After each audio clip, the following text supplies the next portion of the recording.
Hello there. So I've been out and about this morning on a few missions. Spent a sum total of £110 on new to me amplification. Let me show you what I've got. So first of all, I've got this amazing Marshall Lead 12, as rocked out by Mr. Johann Segerborn, I think you pronounce his name, the other day. It's in really good nick. Got a Celestion 10-inch speaker in it. So that's 12 mighty watts of solid state Marshall. The speaker connections, you can't see that, but the speaker connections are soldered on this one, so I'll change that so we can have some more fun. But I'll listen to that in all its Celestion 10-inch glory before we do any meddling around with that. So let's put that to one side. That was 65 quid.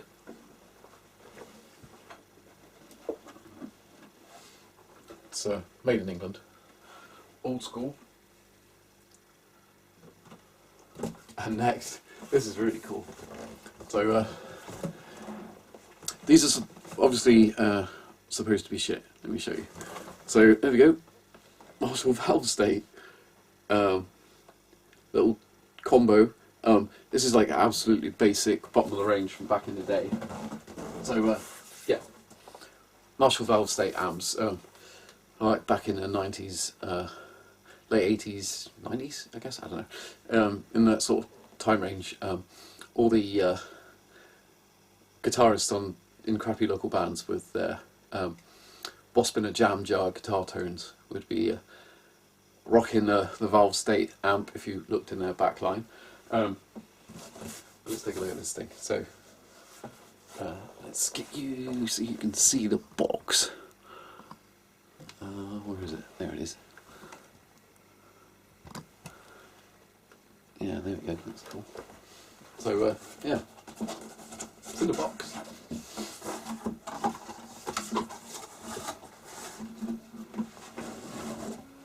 And it is in amazing condition. So yeah, again, it's made in England, or made in Great Britain, as they say on this thing. Even the monster plug is the rewirable plug, made in England item. Yeah, really good condition. 8-inch speaker in this one. It's Marshall branded. I don't know who made it. Doesn't look like a Celestion.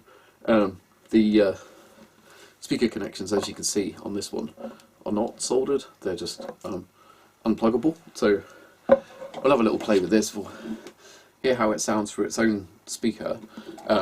Then we'll wire it up to a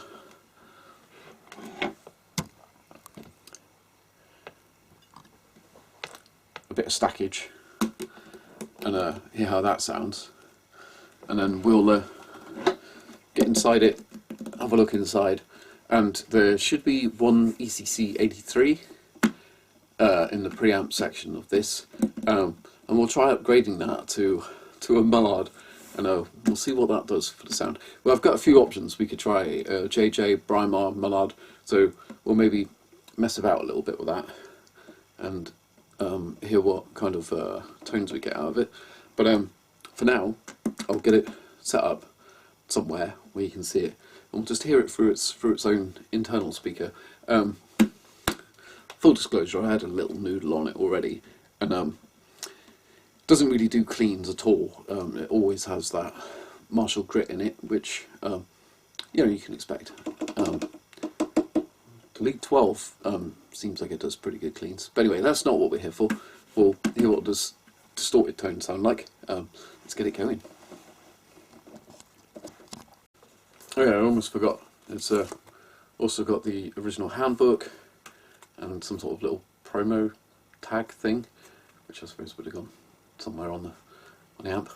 Yeah, all the stuff.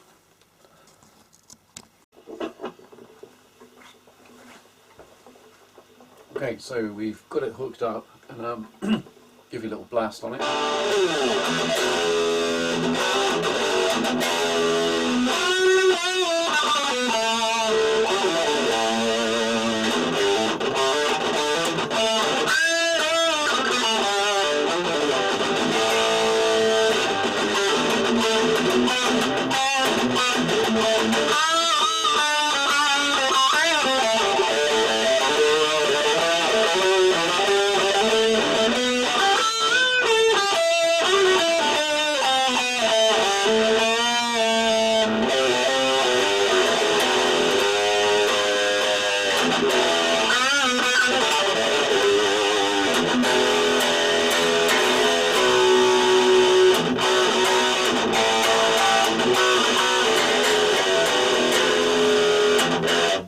So yeah, it's a bit fizzy, as you would expect with an 8-inch speaker, I suppose.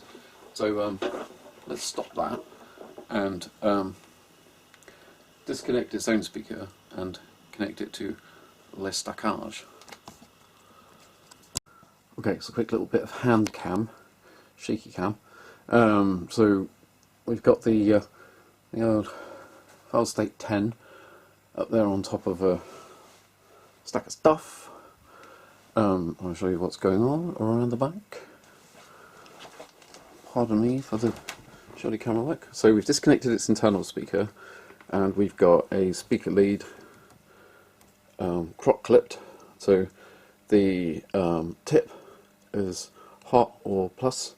So we've got that connected to the red and black to black, just to keep us from getting confused. Obviously it doesn't matter what colour these really are, but that is then snaking its way around. Always like to prevent cables from getting pulled. So this awesome thing. So bought this recently, Audio Storm Hotbox 120. Again, made in the UK. This is amazing. The guy I bought this off is a great fellow. He's given me some great support with it. Really happy with this. So this is an attenuator. So that'll enable us to run this flat out. Because even though this is only 10 watts, if it's run flat out, it's still pretty bloody loud, to be honest. So this is it with its standard valves in it. So we'll give that a go, and we'll go into a different mic. That's cardboard to baffle it, stop string noise from being picked up. Right, let's go with that. Okay, so we're now recording with this little mic here. Hopefully it'll be okay. I'll have a little sound check perhaps. So that's all plugged up.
Okay, so here we are all hooked up. So let's have a little blast, shall we? Hear a bit of shh coming from the amp.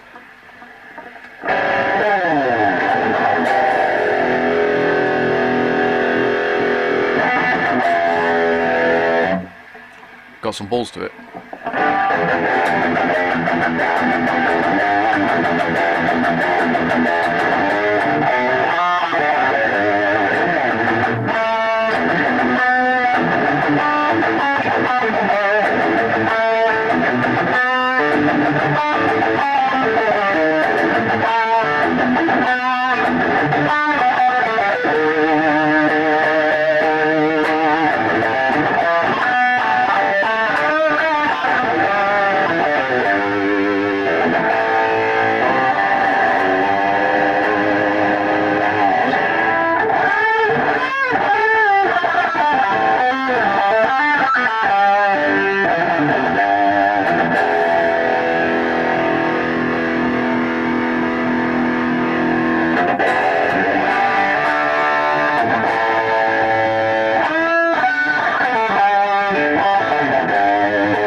Okay, so that's enough of that. Let's get inside it, have a look, and see what ECC83 is in there, and change it for something else, and see what we can achieve with that.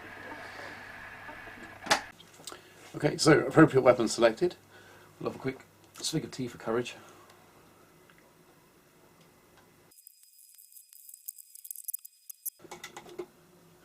Cool. And inside we have approximately nothing. Let me see that.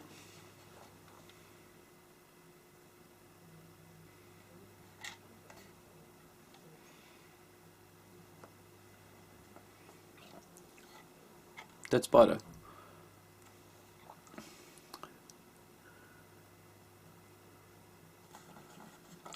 Little diagonal transformer there.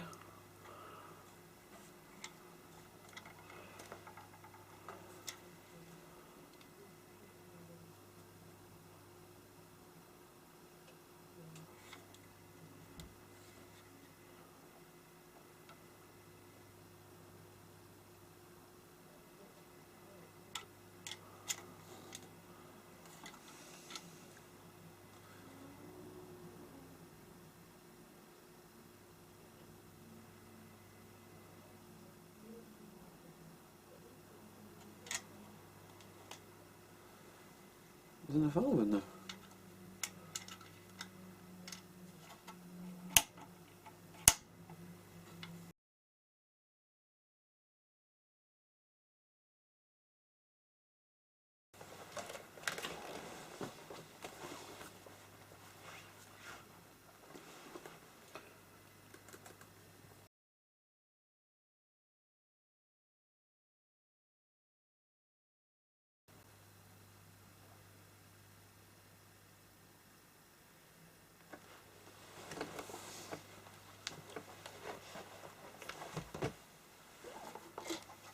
Okay, well that's me surprised.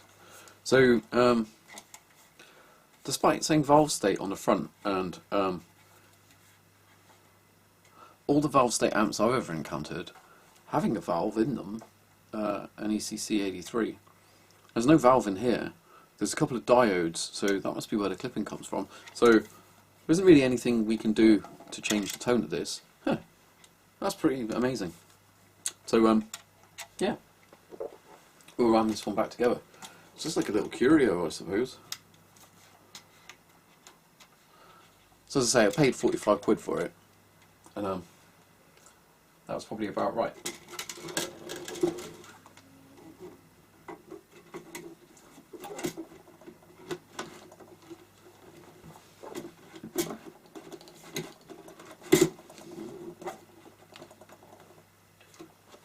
So yeah, I'll put this back together, you don't need to see that. We'll get on with the lead 12. The lead 12 is solid state as well. Yeah, I thought this one was a valve preamp, but it isn't. It's entirely solid state diodes. Okay, so here we are. We've got the old lead 10 hooked up under its own steam. So let's have a little blast of that.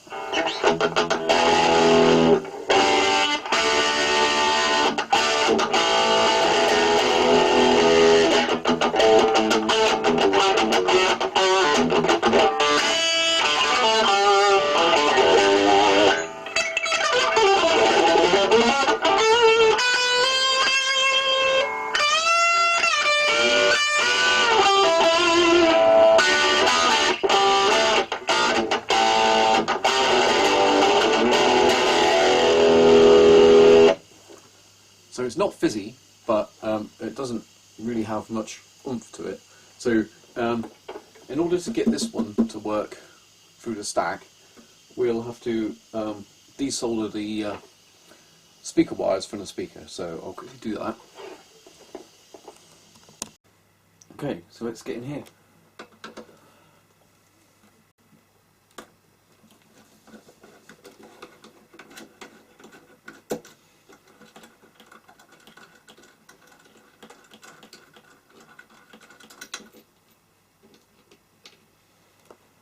Does all seem considerably better quality than the other one, even just on first impressions with these fasteners, you know, countersunk with cut washers.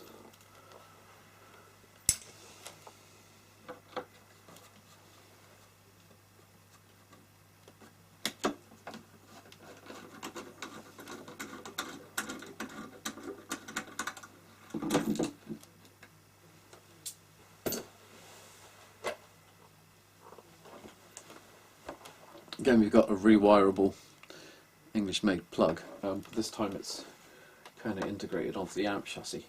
So I've undone those two screws. Let's take these two off.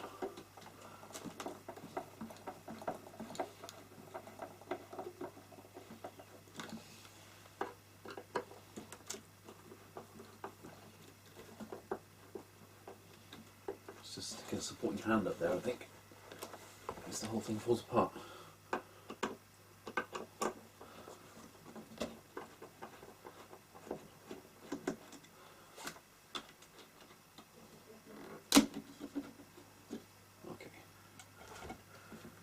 Alright, that's cool.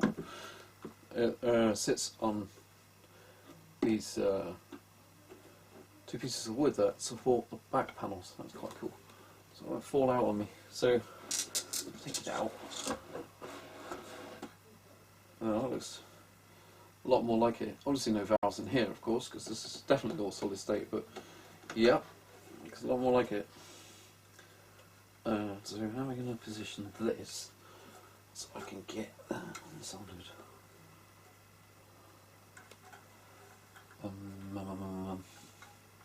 Okay. Just plonk that there. Cool. Enable you to see what's going on.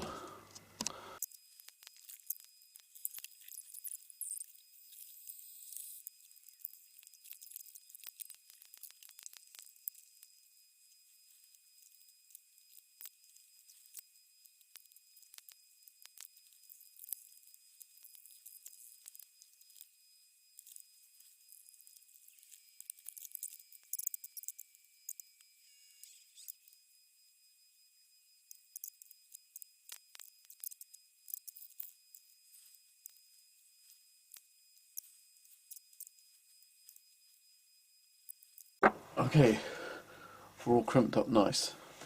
Celebrate with spaghetti. I will just show you something about this speaker. So, even this, like, this would have been Marshall's bottom of the range combo back in the day, I suppose. This 10-inch speaker, made in England, a Celestion. I defected from Celestion, stopped using their products when they started making speakers in China. I now use Vane. I'll show you in a sec. Anyway, putting this thing back together. Alright, so here we go. B12 sat on top of a pile of 4x12s.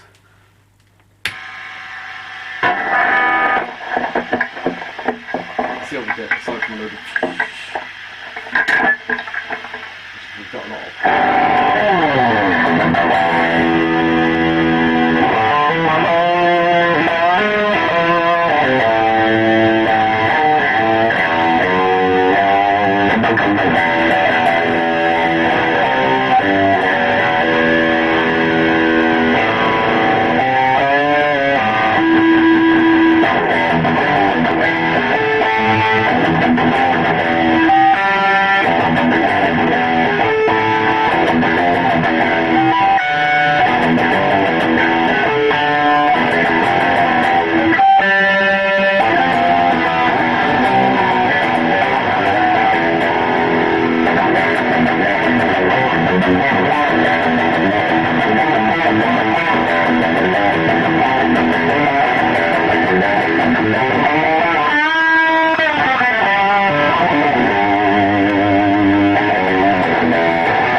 know if you can hear me over this, but that sounds pretty good.